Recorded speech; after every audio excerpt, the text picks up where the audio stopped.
Hi guys, David here with another science update. And today I'm talking about an article called Mosquito Sterility to Manage Disease. It says the results are in for an Australian-led research team that used bacteria to sterilize male mosquitoes.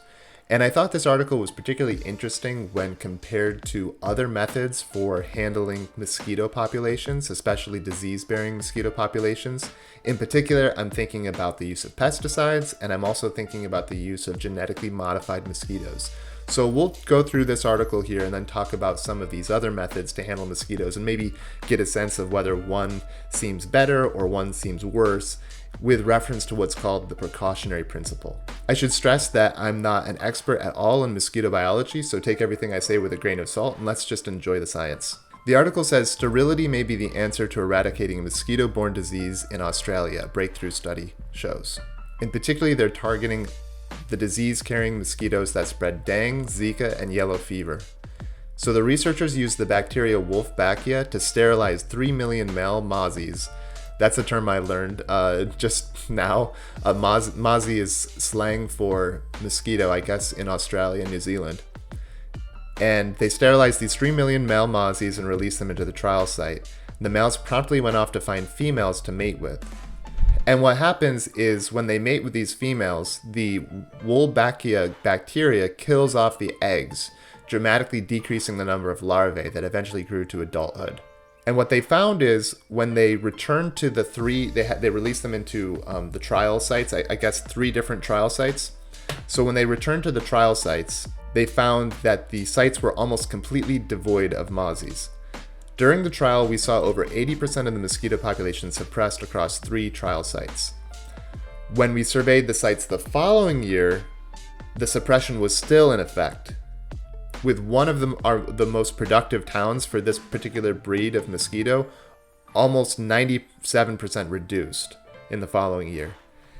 And then another year on, the mosquito trial, the mosquito population at one site was still suppressed, but the third site, the population had fully recovered. And so one thing they're doing is they're trying to investigate the differences, like why was the mosquito population more thoroughly suppressed in some places than the other, and that's something that they're going to have to find out. But one question that I have that the article did not answer is what happens to the larvae that survive this process, right? So you have the Wolbachia bacteria is killing off the eggs and dramatically decreasing the number of larvae that eventually grow to adulthood.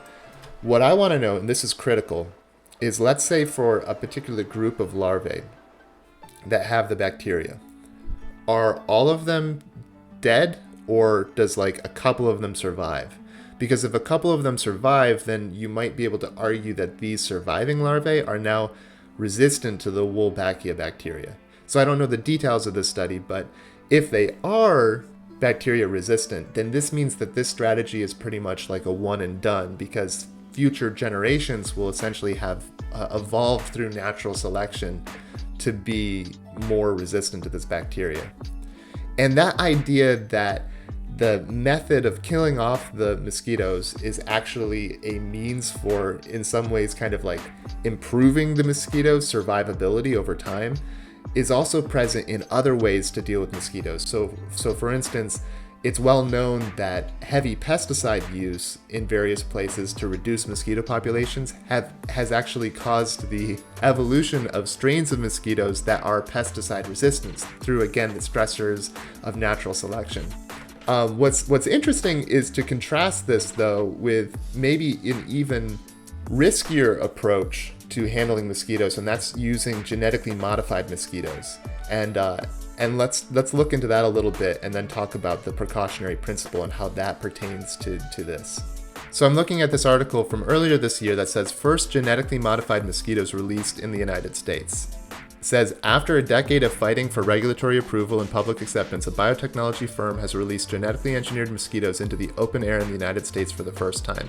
Again, this is testing a method for suppressing population of mosquitoes which can carry diseases such as Zika, dengue, and other fevers. Notably, this is the same species of mosquitoes that the Australian study was looking at. So it says that researchers and technicians working on the project will release bioengineered male mosquitoes which don't bite, and these will mate with the wild female population responsible for biting prey and transmitting disease. The genetically engineered males carrying a gene that passes to their offspring and kills female progeny in early larval stages. So basically these genetically engineered males will have a special gene that when it passes on to the eggs, it will kill the females but not the males. And then what you'll have is the male offspring won't die, but instead they'll become carriers of the gene and then mate with more females, and then basically you could see that maybe the species itself will go extinct. Opposition to the Florida field trial has been fierce from some key residents in the Keys, worried about being bitten by the mosquitoes or that the insects will disrupt the Florida ecosystem, and generally unhappy about being chosen as a test site. Some have threatened to derail the experiments by spraying insecticides near their release points. There was also what I saw when this was first being discussed was a lot of pushback from environmentalists and other scientists who were citing the precautionary principle. And the precautionary principle, according to Wikipedia, says it's a broad epistemological, philosophical, and legal approach to innovations with potential for causing harm when extensive scientific knowledge on the matter is lacking. In other words, the argument was that we don't really understand the dynamics of modifying the genes of an organism and then releasing that organism into the wild to mate. We don't really understand what will happen, say, over 15 generations, right? Over 100 generations. Like, what exactly is going to happen? We don't know. And since we don't know, there's a chance that something like this, which is multiplicative in nature, where, if you think about population dynamics, if there's a trait that a certain mosquito has and it has 3 children, and then those 3 children have 3 children, just in a couple of iterations, you will have a huge effect. So, in other words, that was kind of the argument, was that people saying, listen, this gene modification and then releasing something like this into the wild, we just don't understand it well enough. And so let's hold off, okay? Let's do something more simple. Let's maybe come up with a different type of pesticide or something like that. It's interesting. Critics argue that it is vague, self-canceling, unscientific, and an obstacle to progress. But I think the key is to not misusing the precautionary principle, is that you should pretty much only apply it if the consequences of being wrong about your technology are potentially drastic. And so Freeman Dyson said that the precautionary principle says that if some course of action carries even a remote chance of irreparable damage to the ecology, then you shouldn't do it, no matter how great the possible advantages of the action may be. You are not allowed to balance costs against benefits when deciding what to do. So basically, if there's a chance that there will be irreparable harm to the ecology, then you just don't do it. It doesn't matter if it's saying, well, yeah, but what about the children, or what about disease and stuff like that? If there's even a remote chance of irreparable damage, you just say, you know what, that one's off the table. So it kind of made me laugh a little bit when I saw this article. This says, gene hacking mosquitoes to be infertile backfired spectacularly. And this is from futurism.com. And this is about a similar trial in Brazil. So it says, on its surface, the plan was simple. Gene hack mosquitoes so their offspring immediately die, mix them with disease-spreading bugs in the wild, and watch the population drop off. Unfortunately, that didn't quite pan out.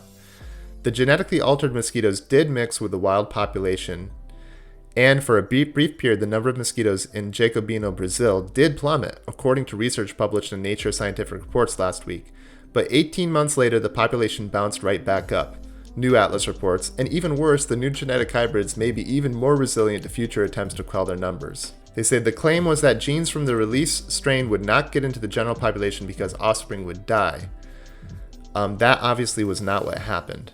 In Brazil, the wild mosquitoes mated with the gene-hacked population and created a new sort of genetic hybrid that's more robust than the wild bugs were.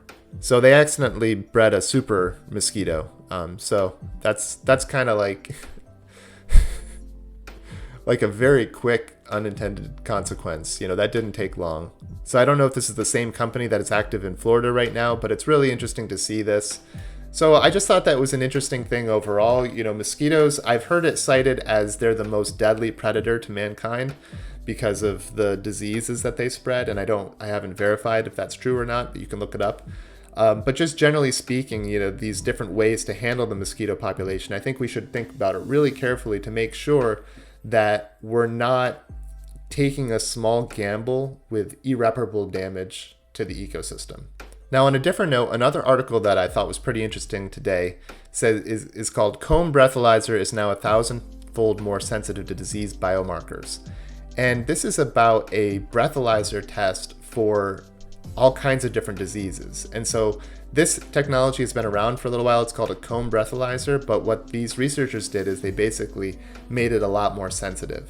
These researchers detected and monitored 4 biomarkers: methanol, methane, water, and a form of heavy water in the breath of a volunteer. These are indicators of health conditions, such as in the case of methane, intestinal problems. And so the basic idea is that if this technology can get better and better, there may come a time where more and more when you go to the doctor, they have you breathe into a bag like this and essentially get a diagnosis, or at least the start of a diagnosis, just from your breath. So looking at this video real quick, the basic idea is that you breathe into this bag, and then the bag is released into this high quality gas tube where a laser pulse containing many different colors is converted into, passed through the gas and then converted into a signal with fingerprints, which are typical of different chemicals. The researchers say it is feasible to use the same apparatus to detect 6 more chemicals: formaldehyde, ethane, carbonyl sulfide, ethylene, carbon disulfide, and ammonia. In addition, extending the comb lasers further into the infrared should greatly expand the detection capabilities and enable the identification of many hundreds of trace breath chemicals.